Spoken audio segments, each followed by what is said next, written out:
Hi, all. My name is Maria Fernanda Saldiva Ravago, and I'm going to be talking about the reproductive hazard in Lathrop, California.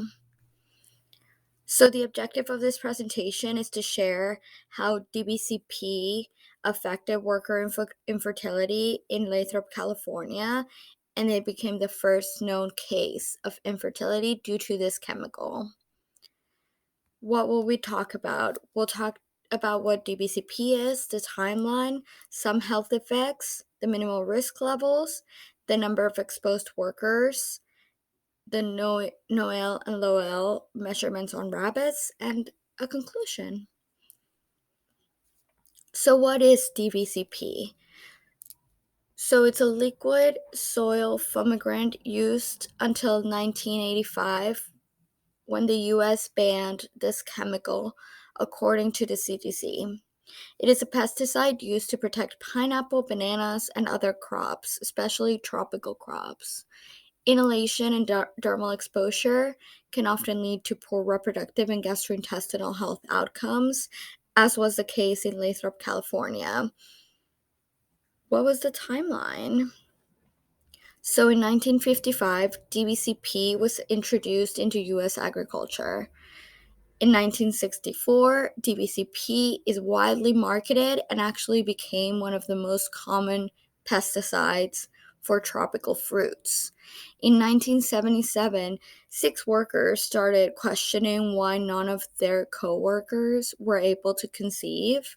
And after getting fertility tests done, they found that they have low sperm count, and in some cases, it was non existent. In 1977, the EPA released an emergency study in which they discovered it was due to the DBCP. And in 1977, the EPA actually suspended the registration of DBCP containing products. So, what are some of the health effects of DBCP? In this graph, we can see how acute, intermediate, and chronic exposure affects reproductive, gastrointestinal, and some other health outcomes. As you can see, reproductive health outcomes are in effect in every single one of these levels. The numbers in the circle are the lowest Lowell's among health effects in animals. There's not a lot of data regarding humans because we didn't want to expose humans to this harmful chemical. So, as you can see, reproductive healthcare had really poor health outcomes, but other issues were gastrointestinal issues, body weight issues, developmental issues, especially for fetuses, and renal issues in some cases. Let's talk about the minimal risk levels for DBCP. So, there's not a lot of study MRL for acute or for chronic exposure, so we're going to base it off of intermediate exposure to DBCP. As you can see, inhalation exposure, the MRL is 0.0002, whereas oral exposure is a lot less with 0.002. Some of the critical effects in both cases is impaired spermatogenesis.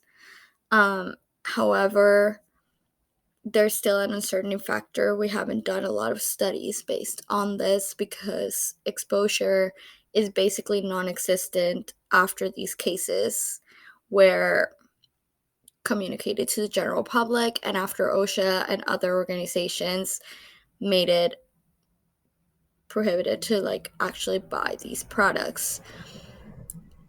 So for Dow, the number of exposed workers with low or non-existent sperm counts was actually 58% of exposed workers.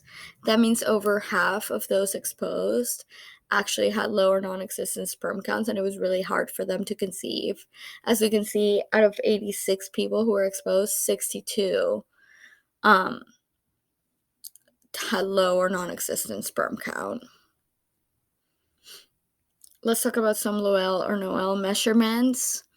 So this is measured based on their overall body weight for rabbits specifically. Like I said, there's still not a lot of information when we talk about humans, but for rabbits, the Lowell is 9.4 milligrams over meter squared. The Noel is 0.94 milligrams over meter square. However, the OSHA allow levels are 0.01. So what does this mean? More research and clear warnings were necessary before exposing workers to possibly harmful chemicals. However, a lot of research still does not exist. DBCP affected the health of thousands of workers. These are only one example and one location of what this harmful chemical actually did.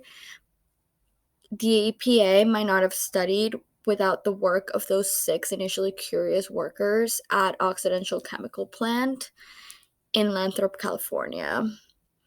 In this case, it's thanks to them that we now have regulation for this chemical, and that is worth noting that it took them being unable to conceive for OSHA to actually create some regulation. This case also just shows the importance of the regulation of harmful chemicals by OSHA and the EPA. Thank you so much, and I hope you like the presentation.